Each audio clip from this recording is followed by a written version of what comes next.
So what happens when new data gets added? So, in this case, Citybike changed the data during the middle of last year and they added and removed columns and renamed columns. So now we basically have a different data source to use. But the thing is, we want the full history. So we want to be able to bring these two data sets together as much as we can. So in order to do that, I'm just going to create a new source here. And I'm going to update this to look at the second version of this data.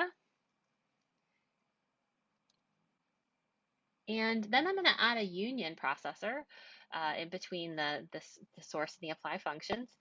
And I'm going to feed both of these source tables into that. And in the union, I can choose a set operation, and then I have this very handy option to pass all fields, which means that StreamSets is going to match up all the columns based on their existing column names.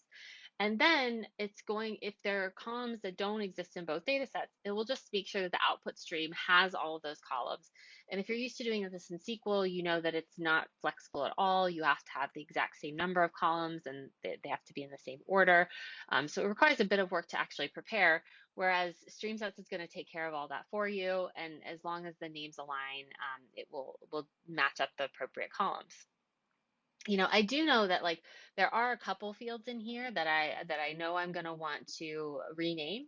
So I went ahead and created a field renamer ahead of time so that we could quickly, rename a couple of these fields like the latitude and longitude and the stop and start time. I know that those really mean the same thing, so I still want to use those.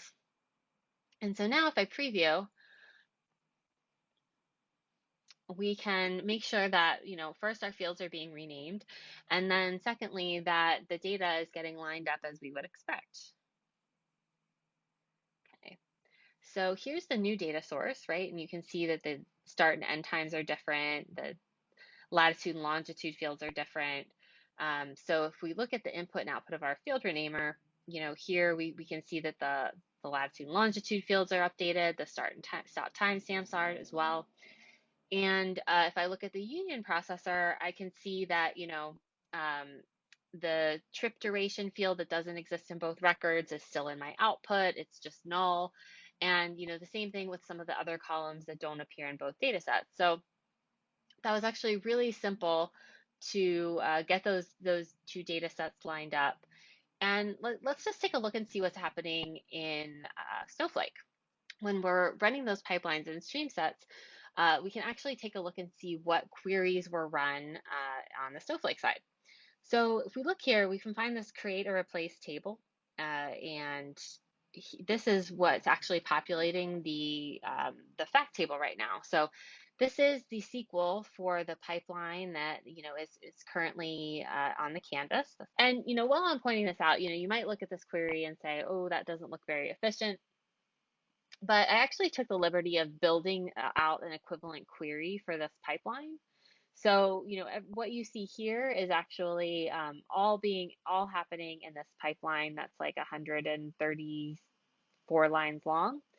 And, you can see here, it's just so much simpler to try to make an update to change this pipeline than it is to, try to come in and find the different field that you want to use or fields that you need to rearrange in this SQL here.